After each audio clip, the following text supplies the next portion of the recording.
Hello and welcome back to real M makeover. আজকে আমাদের শ্মশান কালী পুজোয়, আজকে আমাদের মানসিকের পুজো। এখন বাজে সকাল 5টা। এখন যাচ্ছি কোলাঘাটে তারই জন্য ফুল আনতে। বেরিয়ে পড়েছি বাড়ি থেকে, চলে এসেছি রোডে। দেখতেই পাচ্ছ চারিদিক ঘুটঘুট করছে অন্ধকার। দিনের আলোটুকু পর্যন্ত কিচ্ছুই এখনও বেরোয়নি, শীতকাল বলে। কিন্তু রাস্তায় আছে অনেক লোক, দেখতেই পাচ্ছ টোটো যাচ্ছে। চলে এলাম হাইওয়েতে। আশা করি পৌঁছাতে পৌঁছাতে তো সকাল হয়েই যাবে।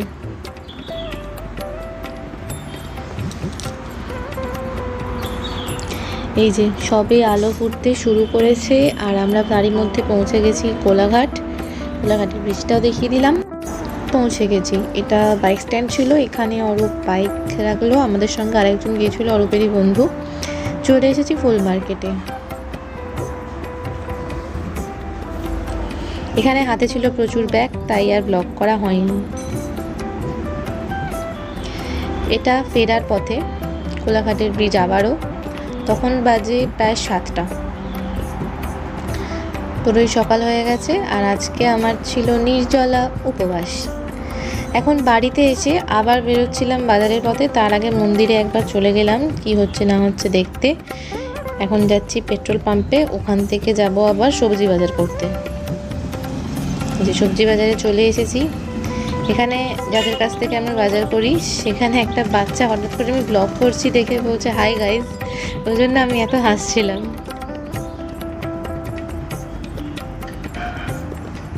বাড়ি চলে এসেছি, আর এখানে সবজি নিয়ে কচু কাচাদের নিয়ে বসে পড়েছি সবজি কাটার জন্য। আর শুরু হয়ে গেছে প্রিপারেশন রাতের জন্য। এখানে অরূপ আর আমি রান্না করছিলাম বাই দ্য ওয়ে।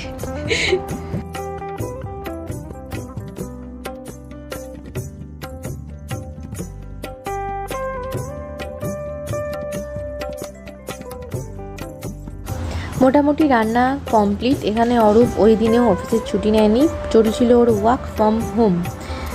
আর এখন যাব আমি স্নান করতে, এসে রেডি হয়ে যাব ফুল সাজাতে মন্দিরে। এই যে স্নান হয়ে একদম ফ্রেশ হয়ে গেছি, আর এখন চললাম মন্দিরে। বাঘটা গিয়ে আবার মন্দিরে দেখাচ্ছি। অলরেডি কিছুটা কাজ হয়েই গেছে। নিচে বাকিরা বসে ভিডিও বানাচ্ছিল, আমি জানিও না ওরা কখন ভিডিও বানিয়েছে। এই ক্লিপটা সম্ভবত আমি নিয়েছিলাম। এরকম লাগছিল কিছুটা দেখতে। আমরা নিজেরাই সাজিয়েছি।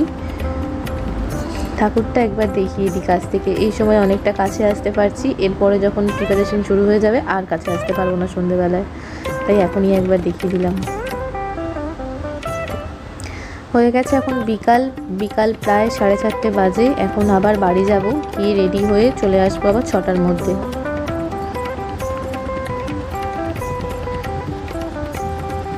এই যে বেরিয়ে পড়েছি। এখন বাড়ি থেকে ভোগ নিয়ে চলে আসা হলো মন্দিরে। এটা ছিল আমার সন্ধেবেলার লুক, একদম ঘরোয়া সিম্পল। এখানে বড় মা আর শাশুড়ি মা, মানে আমার হাজব্যান্ডের বড় মা আর মা, তো ওরা ফল কাটছে। আর এখানে ফুল টুল যা সকালবেলা এনেছিলাম সব কিছু রেডি, শুধু ব্রাহ্মণের অপেক্ষায়।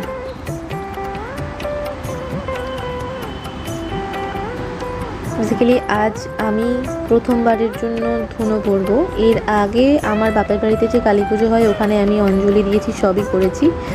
আর এই যে এখানে আমার শাশুড়ি মা আর আমি দুজনেই সংকল্পে বসেছিলাম। আজকে অরূপ কিছু করেনি, আমরা দুজনেই সংকল্প করেছি। আমরা দুজনে ধুনো করেছি, অঞ্জলি দিয়েছি, সব কিছু করেছি আমরা দুজনে। আমার বাড়ির বাকি লোকেরা পিছনের দিকে বসে আছে, আর আমরা পুজোয় বসেছি। এই ভিডিওটা সম্ভবত অরূপ করছিল, তাই জন্য ফোনটা একবার ডান দিক ঘুরছে, একবার বাঁ দিক ঘুরছে।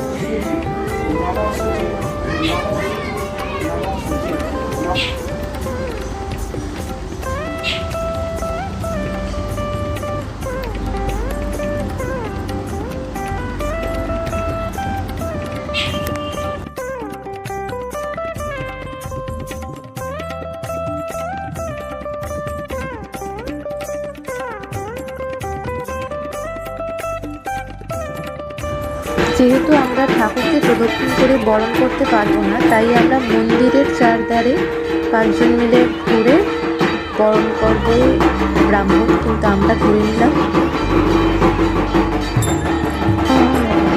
আর এরপর চলো যেখানে আমাদের ভোগ রান্না হচ্ছে, মানে খিচুড়ি ভোগ রান্না হচ্ছে, সেখানে একবার ঘুরে আসি। অরূপ দেখিয়ে দিল কি হচ্ছে না হচ্ছে।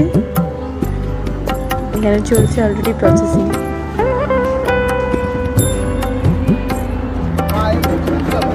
এই যে সব কিছু রেডি, আর ব্রাহ্মণ এখানে ভোগেতে ফুল দেওয়ার জন্য চলে এসেছে।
আজকের ব্লগটা এখানে শেষ করব, কারণ বাড়িতে গিয়ে রয়েছে এখনো অনেক প্রিপারেশন। রাতে লোক খাওয়ানোর কিছু ব্যাপার ছিল, অল্পই বাট ছিল, সেগুলো করতে করতে ব্লগ করা সম্ভব নয়, তাই এখানে দেখাতে ব্লগটা শেষ করবো।